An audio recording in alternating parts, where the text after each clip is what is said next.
Welcome to the Explainer. Okay, today we are unpacking a seriously fascinating psychological concept. Have you ever wondered why we sometimes absolutely ruin our own greatest achievements? I mean, it happens all the time. Today we're going to explore the hidden mechanics of our own minds and finally figure out how to stop tearing down our hard work. Let's get right into it. So, I've got to ask you something, and I want you to be completely honest with yourself here. Have you ever noticed yourself getting totally stuck, or maybe just completely self-sabotaging right after you finally hit a massive goal? Like you work so incredibly hard, you finally get there, and then poof, you inexplicably tear it all down. Why do we destroy our own success? Well, that is the exact problem we are solving today. All right, let's dive into part one. What controls your behavior? To really understand why we sabotage ourselves, we first got to look at what's actually driving the bus every day. And honestly, it all comes down to identity. Your identity is basically a set of deep-seated beliefs that define who you are, like subconsciously believing, I'm just not a math person, or I'm always going to be bad with money. It dictates exactly what we can, cannot, or just will not do. These deep beliefs, which, by the way, are based mostly on our past, are the ultimate controllers of your daily behavior. They're literally the strongest forces shaping your entire life. Moving right along to section 2, the identity thermostat metaphor. I want you to picture your mindset, not as some, abstract, floaty concept, but as a rigid, pre-programmed piece of hardware right inside your head. Think about how a literal physical thermostat works. It exerts control by aggressively switching heating or cooling devices on or off just to maintain a specific, correct temperature, right? It forces an entire environment back to whatever baseline it was set to. Well, guess what? Your brain does the exact same thing with your life. Let's visually anchor this. Imagine you've set your life's thermostat at exactly 24 degrees Celsius, about 75 Fahrenheit. Nice, breezy room temperature. This number right here represents your personal comfort zone. It's the baseline that your subconscious is programmed to fiercely maintain at literally all costs. So what does this 24-degree comfort zone actually look like in the real world? Well, it's everything. It's your baseline physical health, your financial stability, your intimacy levels, your connection to others. It dictates the exact dollar amount in your bank account that makes you feel secure. But here is the massive catch. This 24-degree mark, it just represents where you are content. It's where you're comfortable. Crucially, it is absolutely not your ultimate best self. Okay, section 3, bouncing back from the bottom. So what happens when life inevitably throws us a curveball? We've all been here. You start dropping down, 21 degrees, 20 degrees, down to 19 degrees. It's getting cold.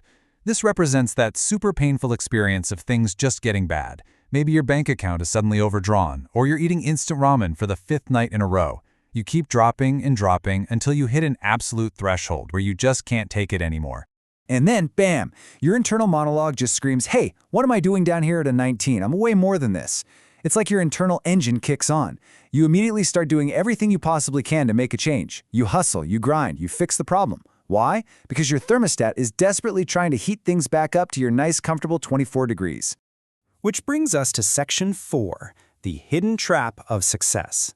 Now, as a society, we totally celebrate that hustle. But, and here is the massive aha moment of this whole explainer, the exact same mechanical response happens on the total opposite end of the spectrum, and almost no one sees it coming. Imagine this incredible scenario. You're rising up, 26 degrees, 28 degrees. You are doing far, far better than you subconsciously believed you ever should. You get in the absolute best shape of your life, or you build incredible financial wealth. You're literally living the dream. But here's the crazy part. Your brain looks around at all this amazing success and absolutely panics. It yells, hey, what are you doing up here? You're 24. Seriously, when you achieve way beyond what you've ever dreamed of or what your past programmed you for, you will feel the engine trip. The cooling system kicks on just to drag you right back down. When you really look under the hood, the mechanics are just so obvious. Down on the low end, at 19 degrees, the hustle pushes you up. But up at the 28-degree peak, your brain actively pushes you back down. Your subconscious mind is completely obsessed with forcing those outer extremes right back to the comfortable middle baseline of 24 degrees.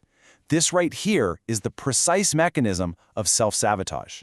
So dropping to 19 degrees triggers the hustle, but rising to 28 degrees? That triggers self-sabotage. It's kind of tragic, honestly, but you are gradually, subconsciously dismantling your own greatest achievements because your brain treats peak success the exact same way it treats rock bottom, as an environmental error that desperately needs to be fixed. And the wildest part is, you usually don't even realize you're doing it. All right, let's fix this. Section 5. Expanding your comfort zone. So how on earth do we fix this hardware glitch so we can actually keep the success we've worked so hard to build?